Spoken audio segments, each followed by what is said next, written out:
Bonjour à tous. Suite aux manifs très bien réussis du 19 et du 31, les syndicats ont décidé de remettre une couche le 7 et le 11 février. On voit pas beaucoup de personnes déjà arriver à 61-62 ans aujourd'hui à travailler en usine.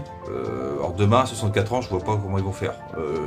Les fins de carrière qu'ils font en général, c'est du arrêt maladie ou autrement, c'est invalidité et chômage derrière, quoi. Pas pour mourir au travail et vivre après derrière.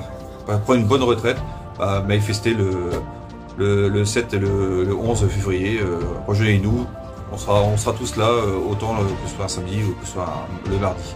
Voilà. Je fais grève parce que j'estime que cette réforme est complètement inutile et ne nous sortira pas des problèmes financiers de la France, en fait, tout simplement. Et ça va impacter toutes les générations, de nos enfants à nos petits-enfants, même nous directement, alors que les dirigeants, eux, bizarrement, s'en sortent très très bien. Eux, on les touche pas, c'est toujours les petits qui morflent. Bon, là, je suis avec une de nos mascottes, là c'est Guénin que j'ai entre les mains aujourd'hui, là, qui va se mobiliser le 7 et le 11 là.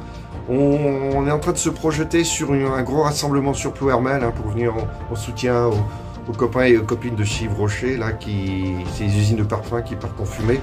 Il faut avoir conscience que ce combat contre les retraites, c'est la mère des batailles, si on utilisait un langage militaire. Puisque si on craque, si on cède sur les retraites, la prochaine attaque, c'est le SMIC.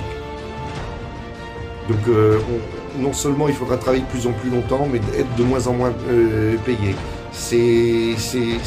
Je ne dirais pas que c'est un combat de civilisation, mais on ne peut pas se laisser marcher dessus comme ça encore. Donc on compte sur vous, tous, le 7 et le samedi 11, et on essaie de se rassembler. Plus de la moitié des salariés aujourd'hui qui sont sur des travaux, un travail difficile et très physique, ne verront même pas cette retraite. Donc ils vont travailler au service de l'État, pour rien finalement. Ils vont pas profiter de leur vie. Et moi, penser à la génération de demain qui ne finalement pourra pas faire d'études parce que si jamais ils font des études, ils vont reculer encore l'âge de leur retraite.